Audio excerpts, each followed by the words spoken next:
Now, back to Tony and Casey's Best of Food and Wine on Smooth and Easy, CISL 650. Welcome back to the Best of Food and Wine. I'm Tony Gismondi. I'm Casey Wilson. Joining us now is Eduardo Montresor. He's the export director for Montresor. Hi, Tony. Hi, Casey. Don't you own the joint too? Or? Yes. I'm so happy to see you again in this amazing festival. Isn't it fun? Are you having fun in the room? Yes, a little bit. I prepared myself for this show. Yesterday, I spent 1 hour to ride in the bull in a place in Vancouver, so I'm really super powerful. You know more about Vancouver than we do. Riding the bull in Vancouver? I was not so good, but really? First time for me. Yeah, first time on a bull? You got to go to Spain more often. Yes. It's fun, though, in the room, isn't it, to meet consumers? Is that, you get real feedback, I guess. Yes. It's what I told you last year, this trade show is amazing. Yeah. It's to have the contact with the people. The people came to me, and they are really happy to have an approach with the producer, with the supplier, and it's something amazing. They're thoughtful, eh? They have questions. Yeah, a lot of questions. They care about wine. A lot, a lot. It's. I had a discussion a couple of weeks ago with the president of my agency that are representing me here. That in this market, BC and Ontario, in the last 5 years, is growing a lot. The people is really curious, and we put a lot of passion in the bottle. So when you have a feedback from the people that are curious about what there is behind the bottle, it's. Well, we're all busy, and I probably have done about 40 events this week. But now you bring a wine that I don't know anything about, so I'm excited to hear about this wine, Montplaisir. Yes. It sounds awfully French. Yes, because. It's I bring you this wine because last year we worked a lot, really hard, in to create a new marketing campaign for the 2016 that we will start in the Vinitaly fair in April, and the idea of this campaign is that our primary wine in the market is the Marrone and the frosted bottle. Sure. And the idea was that this Amarone, I told you last time, was created in the 1921, and it was a part of the Dolce Vita style in the 50s in Italy. It's in Italy, in Europe, was the Second World War. After the Second World War, everything was a disaster. The people was really sad. But in the 50s, happened something amazing in Italy, that the people start to think in the positive way again. Nothing came from the government or from the big company, but it was something that growing from the people. Yes, amazing. And we was a little part of that with our Marrone to give the happiness to the people. So we were thinking last year that, okay, we are in a quite similar situation. It's not a war, but it's an economic war. Yes, you know that Italy in this moment it's really in trouble. Yeah. So we think we can do something. We can create a wine that try to bring again the philosophy of the Dolce Vita. So we decided to do this wine in a frosted bottle. We put the name Montplaisir to connect it with our French tradition, Montresor, Montplaisir, so my pleasure. Yeah. Because the idea of this wine is not... Normally the people when approach the wine, it's they are really concentrated to feel the flavor, talk about I feel the blueberry, the peaches. I had 3 weeks ago a dinner with a friend, and they talked for 3 hours about the flavor of the wine. Oh my I God! Told them, come on, drink it. Let's have dinner. Yeah. Wow. So the concept of the Montplaisir, my pleasure, is okay. It's really important that we talk about the wine, about the flavor, about the technical thing to produce the wine, but at the same time, don't forget that the wine is pleasure. Pleasure to have with the friends. Yeah. So Montplaisir has been born. Yeah. And it's a strange wine because it's a frosted bottle, a strange name. We used the old font for the logo Montresor to write Montplaisir on the bottle. Really fancy bottle. And it's made with a new process that we call double extraction. And I know it's a little bit boring, but I think that is curious to know. So it's been launched here in Canada, or this is it? Or? It's we are seeing direction of the market in this trade show to see, and amazing. You're launching it in Italy as well. Yes. Yes. Great. And Very were you good. the first ones to do frosted bottles? I don't know. I'm not sure. I think that my family could be one of the first because in the past, I told you, 1921, not exist something mechanic or industrial way to do frosted bottle. Was made by hand. I told you last time that I have a picture in the cellar with all the family in the Saturday, Sunday, scratching the bottle. Oh my goodness. I can't get over that. They was a hero. They was a really hero. Yeah. Now, imagine spending your Saturday scratching bottles. No, I spend my Saturday maybe to ride the bull now. Oh, I have to find out about this bull. Where were you, in Gastown or downtown? In the Gastown. Yeah, and exactly. It's not all the true because Art's shaking his head. He's probably ridden the bull there. He knows the place? I know the place. I've never ridden it though. Come on. I've got my own bulls to run. Really? Yeah. Okay. But it is not only the truth because before I ride the bull, I went in the karaoke because oh my God! Jeez. When my agency told me that I have a spot with you, okay, I have to do something. I have to prepare a song because my idea is that okay, I go to the Tony Casey show, I have to sing something like Nora Jones or. Oh my God, that is unbelievable. Yeah, but I was not so good, so I decided that it's better if I talk about the wine and the ride the bull. Yeah. Well, the Da Milano guys were dancing in the Pacific Rim. The Italians are all over town going crazy. Yes, it's good. It's amazing. It's this year that the gas country is Italy. It's something amazing.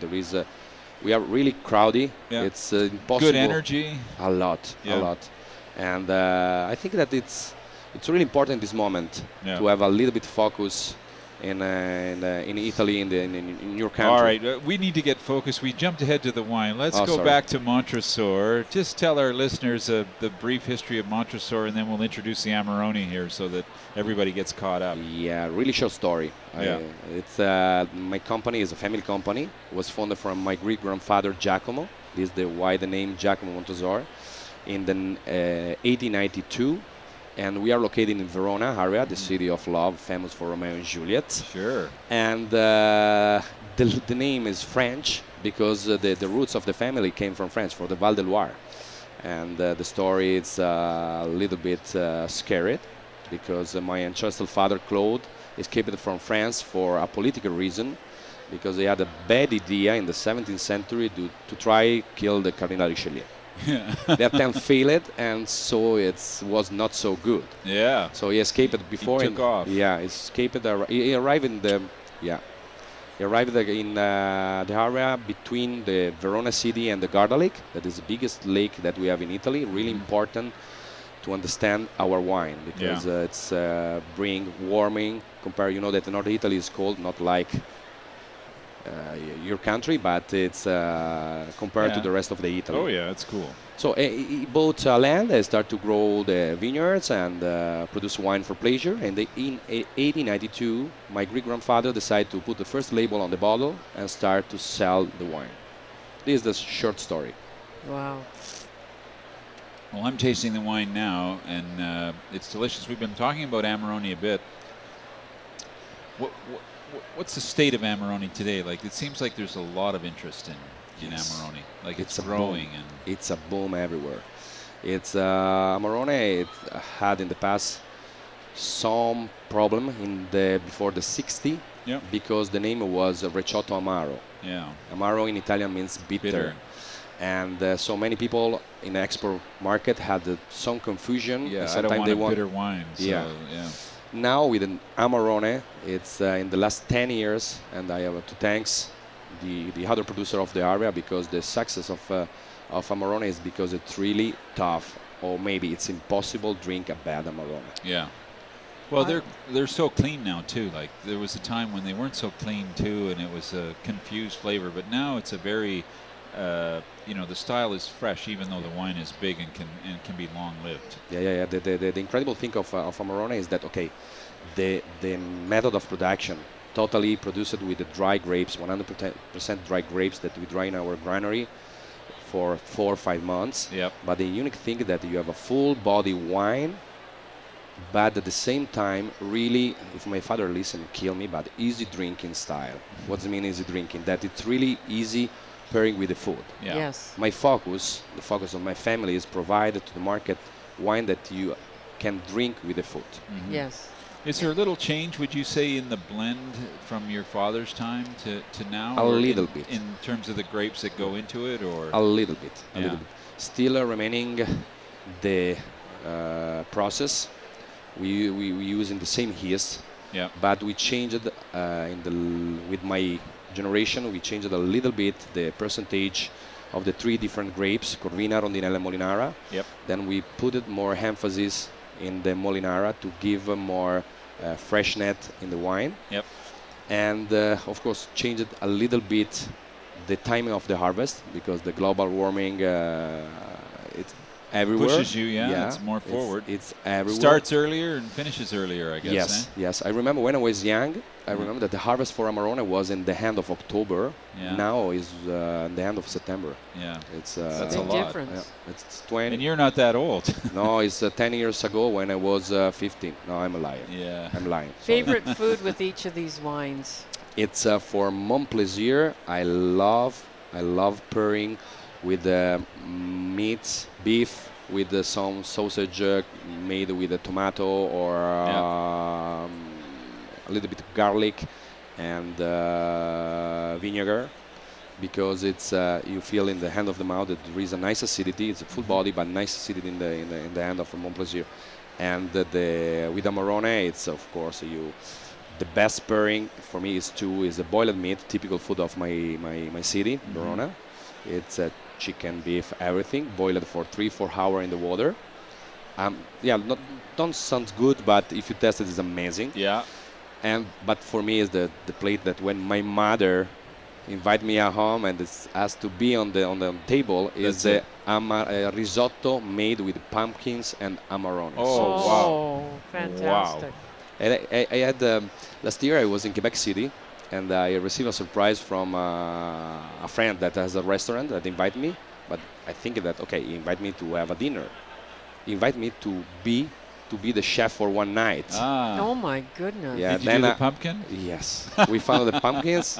We had a Amarone, and I had some funny picture because it was winter, so I arrived with my really warming coats. Yep. And you think that after 1 hour and a half in the kitchen, I have to take out my coat and remaining in the white T-shirt. Yeah. It's then maybe I will show you my. Geez, you're almost Canadian. Yeah. But no bull in that restaurant. No bull this time. Okay, Eduardo Montresor, bull riding in Vancouver. That's going to be a story next week for sure. Yes, it's please. Thanks Don't for tell joining that us. to my family.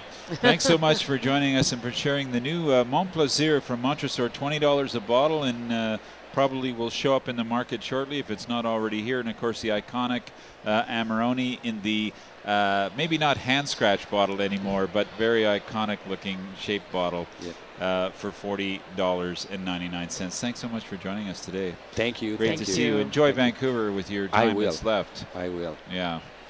Eduardo Montresor. We'll take a quick break. There's lots more still ahead on the Best of Food and Wine. Art says one more. That's a lot, Art. One can be a lot. It can be many. We'll take a quick break. I'm Tony Gismondi. I'm Casey Wilson. We'll be right back. This is Tony and Casey's Best of Food and Wine on Smooth and Easy. CISL 650.